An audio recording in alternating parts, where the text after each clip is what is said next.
Good morning, नमस्कार, प्रणाम सभी को। मिलते हैं आज हम लोग इस VLSI का थ्योरी क्लास में और बात करते हैं आज हम लोग लेक्चर नंबर 8 के बारे में। तो सबसे पहले यहाँ पे लिखेंगे हम लोग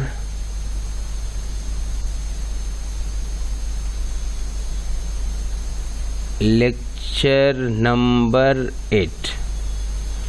इसमें आज हम लोग बात करेंगे एक नेक्स्ट टॉपिक के बारे में, जिसमें हम लोग एपिटैक्सी के मतलब एपिटैक्सी के बारे में हम लोग प्रीवियस क्लासेस में बात किए थे और इसी एपिटैक्सी को हम लोग को एक्सप्लोर करना है। मतलब आज हम लोग बात करेंगे एपिटैक्सियल प्रोसेस के बारे में, right, and different types of epitaxial process. तो सबसे पहला जो आज हम लोग बात करेंगे वो बात करेंगे फर्स्ट में, यहाँ पे 1 नंबर में हम लोग लिखेंगे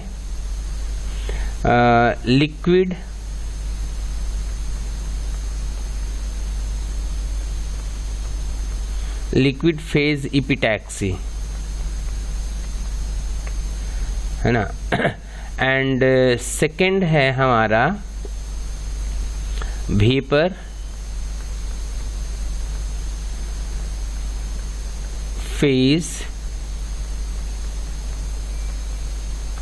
फेज एपिटैक्सी सेकंड। एंड जो थर्ड वन है वो है हमारा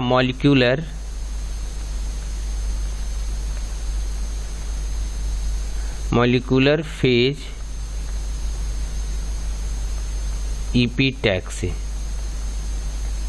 ये 3 एपिटैक्सी है। मतलब these are 3 different method of epitaxial process and today will talk about the first one and rest of the 2 will talk in the next coming classes, right.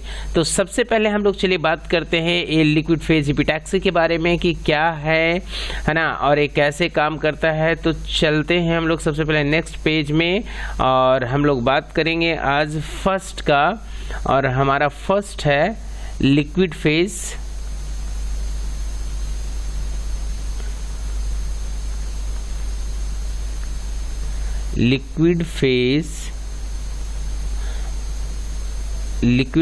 Epitaxy. चलिए आज हम लोग इसके बारे में बात करेंगे। तो सबसे पहले हम लोग समझे कि मतलब लिक्विड फेज एपिटैक्सी क्या है। मतलब जस्ट ओवरऑल एक सिंपल मेथड से हम लोग, मतलब सिंपल वे में हम लोग इसको समझने का कोशिश करते हैं। तो सबसे पहले तो हम लोग मतलब जानते हैं और इवन जान चुके हैं कि एपिटैक्सी का मतलब क्या होता है। एपिटैक्सी का मतलब होता है कि किसी भी मतलब मटेरियल के ऊपर में हम लोग को एक सरफेस चढ़ाना होता है, किसी भी मेटल का या किसी भी चीज का, उसको हम लोग बोलते हैं एपिटैक्सी, है ना। कि ईपी का मतलब होता है अपॉन और टैक्सी का मतलब होता है मतलब अरेंज थिंग्स इन ऑर्डर, है ना। तो उसको किस चीज को अरेंज करना, तो मेटल्स, मतलब जिस चीज का लेयर्स को हम लोग चढ़ाते हैं वो मेटल्स होते हैं। उस मेटल्स में क्या होता है, क्रिस्टल्स होते हैं। तो वो जो क्रिस्टल्स होते हैं उस क्रिस्टल का प्रॉपर अरेंजमेंट, राइट, ये हम लोग करते हैं मतलब उस मेटल को मतलब लिक्विड स्टेट में ला करके, ठीक है ना। तो इसी मेथड को हम लोग बोलते हैं लिक्विड फेज एपिटैक्सी। ये कैसे होता है, इसी चीजों को हम लोग समझने का कोशिश करते हैं। तो सबसे पहले तो हम इसको डिफाइन करें कि ये क्या है और then shall we go through detail, right. तो सबसे पहले यहां पे लिखिएगा कि liquid phase epitaxy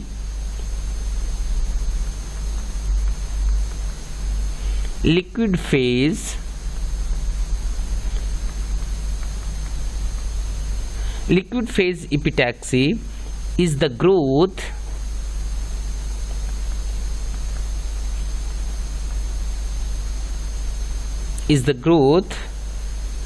of epitaxial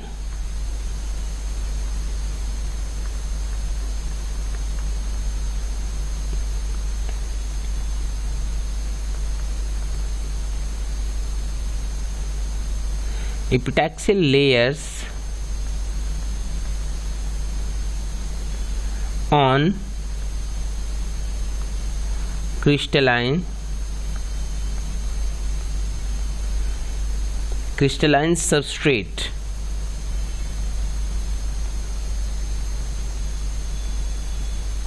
crystalline substrate by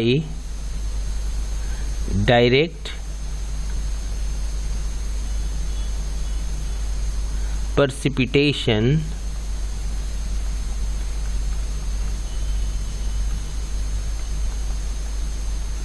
precipitation from the liquid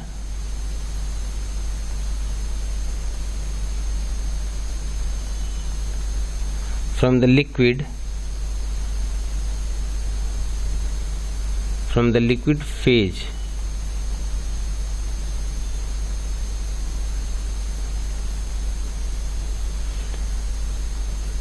Liquid phase epitaxy is useful to grow multi-layer structures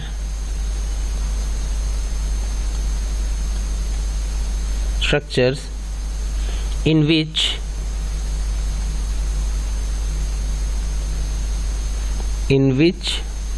precise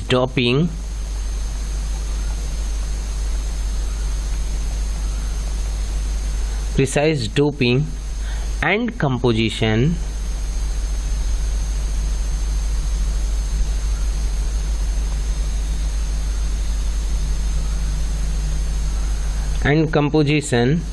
control are required.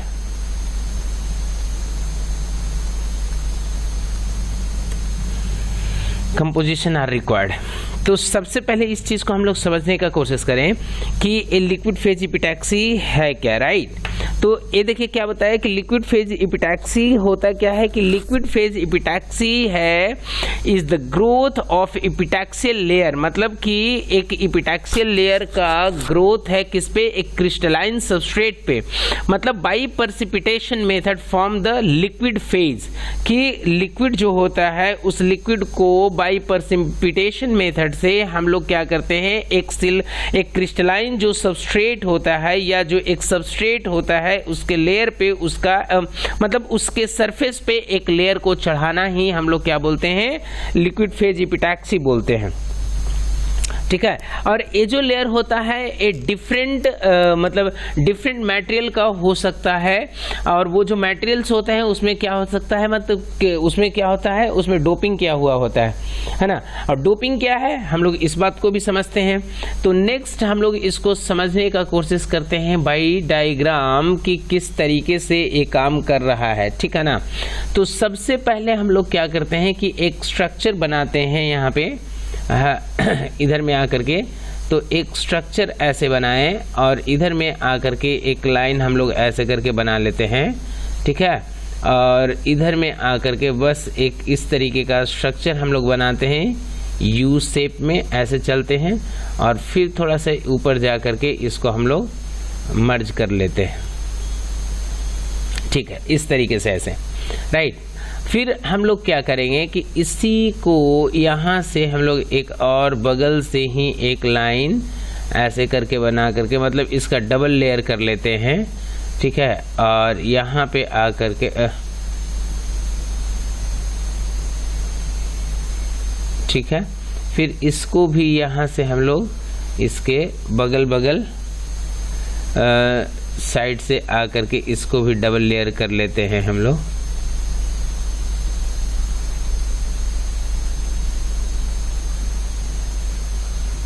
ठीक है।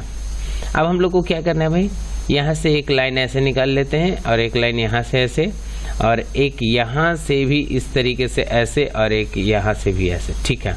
ये हो गया ऐसा स्ट्रक्चर। इसमें करना क्या है कि इसके मतलब जो मतलब ये जो बीच का पोर्शन है इसको इस तरीके से ऐसे कट कर देते हैं, है ना, सो दैट कि इसका जो क्रॉस सेक्शन है वो हमको दिख सके। ऐसा कुछ नहीं है, मतलब कर दीजिए,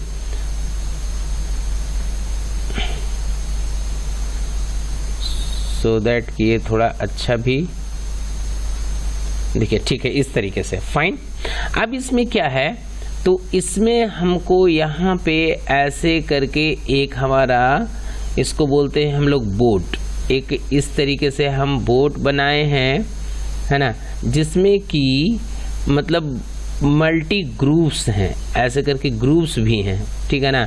इसमें हम लोग क्या करते हैं, ऐसे करके सबस्ट्रेट को होल्ड करते हैं, और यहाँ पे भी समझिए ये मेरा सबस्ट्रेट ही है जिसको हम लोग ऐसे करके रखे हुए हैं, ये मेरा सबस्ट्रेट है, ठीक है, ऐसा। और ये सबस्ट्रेट में क्या है भाई, डिफरेंट ऐसे ऐसे डॉट डॉट डॉट डॉट, ठीक है, इस तरीके से ऐसे है, ओके। अब इसको हम लोग क्या करेंगे भाई, तो यहाँ पे हम एक ऐसे करके पहले यहाँ से एक बनाते हैं, यहाँ से एक ऐसा, और ये जो होता है हमारा ऐसे यहाँ से बाहर निकलता है, और इसको भी हम लोग वही करते हैं, है ना। यहाँ पे एक आ करके यहाँ से एक को ऐसे निकालते हैं, और यहाँ से भी एक को हम लोग ऐसे करके ऐसे निकालते हैं, ठीक है। तो अब इसको हम लोग को क्या करना है, मतलब इसको just a kind of holder है, आप इसको समझिए, एक काइंड ऑफ ए होल्डर है जो यहाँ से आ करके ये इसका प्लेस है, ये इस तरीके से उस तरीके से प्लेस होल्ड किए हुए हैं, मतलब इस सबस्ट्रेट को होल्ड किए हुए हैं, फाइन। तो इसको हम लोग क्या बोलते हैं, यहाँ पे इधर में हम यहाँ पे एक ऐसे करके एक एरो इनका दिखा सकते हैं, और यहाँ से हमारा एक एरो जो होगा वो आउट होगा, है ना।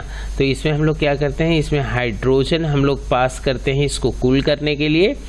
जब ये हीट हो जाता है तो इसको हीट करने के लिए हम लोग क्या करते हैं, हाइड्रोजन को पास करते हैं, जो मतलब उसके बाद कूल होने के बाद जो गैस होता है वो यहाँ से बाहर निकलता आउट होता है, राइट।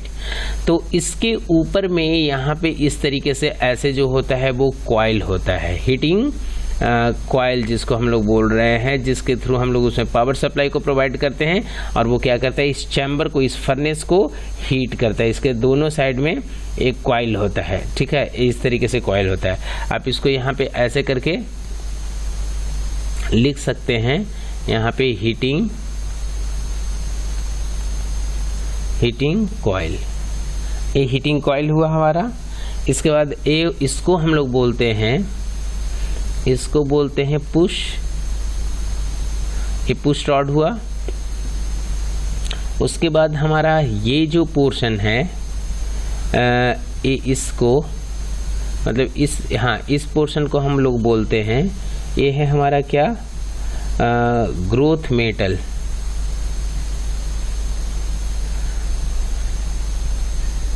Growth metal. इसको हम लोग बोलते हैं, इस वाले पोर्शन को क्या बोलते हैं, इसको बोलते हैं बोट, ये हमारा होता है बोट, है ना। इसके बाद हम लोग क्या करते हैं, इस बोट के बाद होता है पुशड हो गया, ग्रोथ मेटल हो गया, बोट हो गया, और इसके बाद इसको हम लोग बोलते हैं, ये जो ऊपर वाला पोर्शन होता है तो रड होता ही है, ये जो पोर्शन होता है इसको हम लोग बोलते हैं स्लाइडर, ये स्लाइडर होता है। और ये जो हमारा होता है एक ग्रूव होता है, इसको हम लोग बोलते हैं ग्रूव, GROOVE, एक ग्रूव होता है ना। इसमें क्या होता है, ये सबस्ट्रेट को होल्ड करने के लिए होता है, जैसे एक सबस्ट्रेट यहाँ पे प्लेस किया, दूसरा सबस्ट्रेट को हम लोग यहाँ पे प्लेस कर सकते थे, ठीक है। और ये जो हमारा मेन चीज़ है इसको हम लोग बोलते हैं, इसको बोलते हैं क्या, ये होता है हमारा सेमीकंडक्टर सबस्ट्रेट, है ना। तो ये है हमारा सेमीकंडक्टर सबस्ट्रेट, ये हमारा सेमीकंडक्टर सबस्ट्रेट, ठीक है। अब इसके बाद हम लोग क्या करेंगे कि यहाँ से आगे बढ़ने के बाद मतलब इस चीज़ को एक्सप्लेन मतलब करने का कोशिश करते हैं कि ये कैसे काम करता है। ये तो इतना सारा इसका क्या हुआ, मतलब ये सारा मतलब इसका सपोर्टिंग पार्ट्स हो गया, और ये इस तरीके से मतलब फर्नेस में मतलब इसको प्लेस किया जाता है, और ये उसका सपोर्टिंग डिवाइसेस है, फाइन। तो सबसे पहले क्या कहता है इसमें कि here is the bottom part, ये देखिए इसमें ये जो इस फर्नेस में जो सबसे बॉटम पार्ट है उस पार्ट को हम लोग क्या बोलते हैं, बोट बोलते हैं, जो कि हमारा फिक्स्ड होता है मतलब एक क्वार्ट्ज फर्नेस के अंदर। ये हमारा जो फर्नेस है क्वार्ट्ज मटेरियल का बना हुआ है और इसके सबसे मतलब बॉटम पोर्शन में हमारा एक बोट है जो इससे फिक्स्ड है।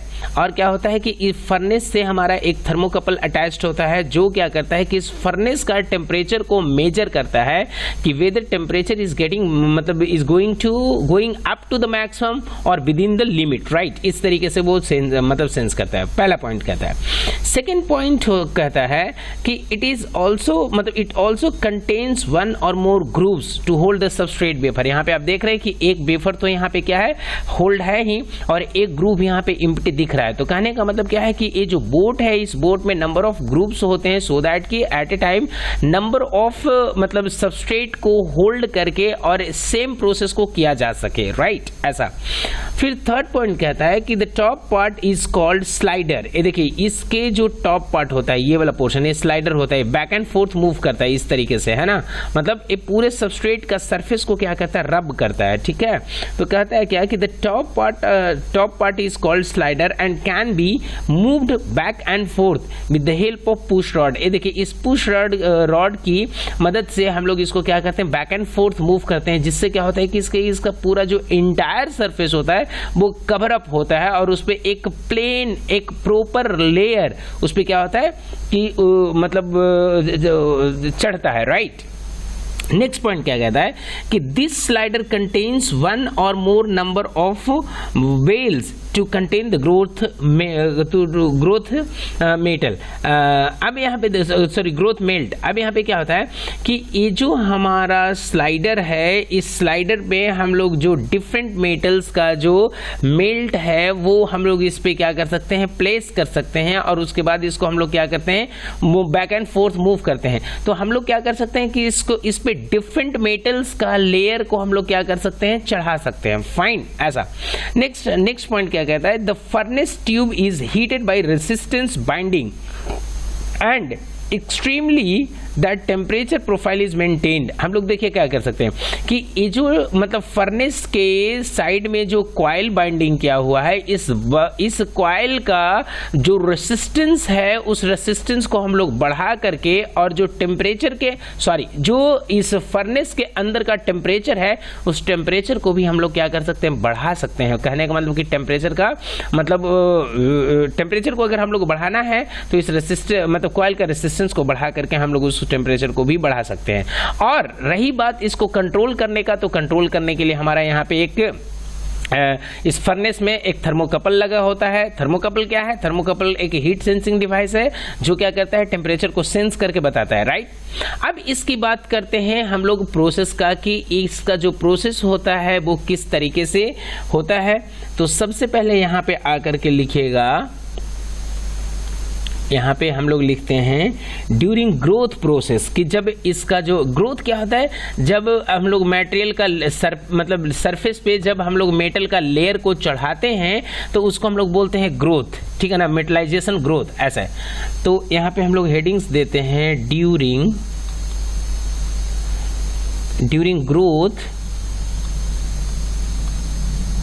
ग्रोथ प्रोसेस, है ना। तो ये ड्यूरिंग ग्रोथ प्रोसेस क्या है भाई, मतलब उस टाइमिंग में होता क्या है। तो इस चीज को हम लोग इस तरीके से समझने का कोशिश करें कि क्या होता है। तो सबसे पहले यहाँ पे यहाँ पे लिखिए कि गैल्शियम और आर्सेनाइड GaAs गैल्शियम आर्सेनाइड, है ना, loaded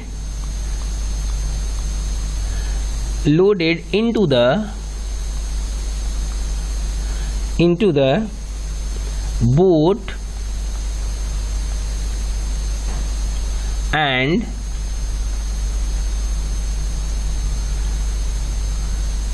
the slider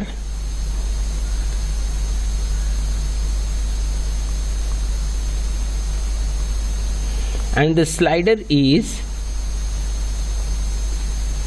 filled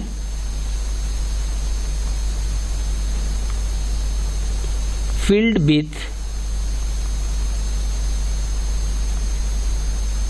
filled with melt of polycrystalline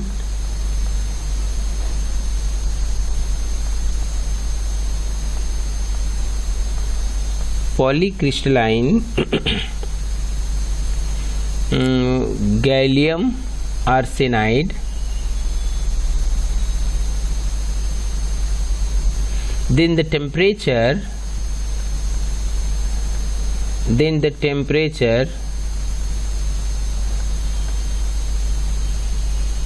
of the boat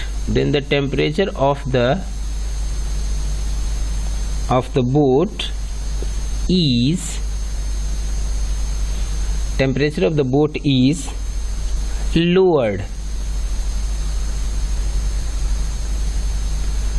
lowered at constant rate, and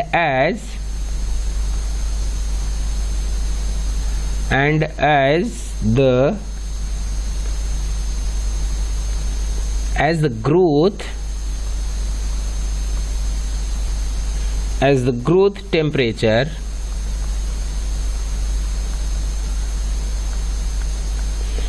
growth temperature is reached,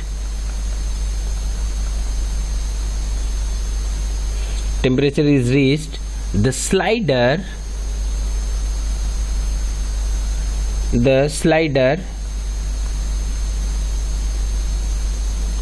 is pushed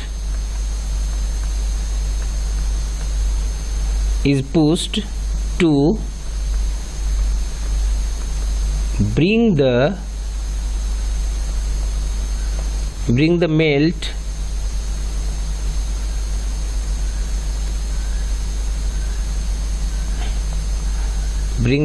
zone above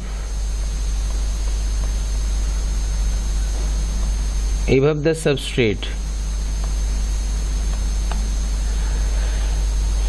समझे? यहाँ पे देखिए क्या हुआ कि जैसे ही हम लोग बोर्ड पे गैल्शियम आर्सेनाइड को लोड करते हैं, है ना, तो हम लोग क्या करते हैं कि उसमें हम लोग मतलब लोड करने के बाद हम लोग फर्नेस का जो टेम्परेचर होता है उसको बढ़ाते हैं। जब फर्नेस का टेम्परेचर बढ़ता है तो उसके बाद हम लोग क्या करते हैं कि उस टेम्परेचर को धीरे धीरे हम लोग क्या करते हैं, कम करते हैं। और जैसे ही कम करते हैं तो उस फर्नेस का टेम्परेचर इतना आ जाता है जिसपे कि जो हमारा मतलब जो ग्रोथ के लिए जो सुटेबल टेम्परेचर है उस टेम्परेचर पे आता है, तो हम लोग क्या करते हैं कि उसका जो मतलब ये जो पुश रॉड है, उस पुश रॉड की मदद से हम लोग क्या करते हैं, उस लिक्विड को उसका सरफेस पे क्या करते हैं, जस्ट उसका एक लेयर मतलब जैसे ही थ्रू आउट सरफेस को कवर करते हैं तो वो लिक्विड क्या होता है, सरफेस के ऊपर में आ जाता है। और इस मेथड से जो मतलब हमारा सबस्ट्रेट है, सबस्ट्रेट के ऊपर में एक कंप्लीट लेयर जो होता है वो उस पॉलीक्रिस्टलाइन का आ जाता है। और इसी प्रोसेस को हम लोग बोलते हैं लिक्विड फेज एपिटैक्सी, राइट। अब हम लोग क्या करते हैं कि इस चीज को हम लोग एक वीडियो के मदद से समझाने का कोशिश करते हैं और होप कि आप उस वीडियो के मदद से समझ पाए कि किस तरीके से ये लिक्विड फेज जो एपिटैक्सी होता है वो मतलब इम्प्लीमेंट किया जाता है किसी मतलब सबस्ट्रेट के ऊपर।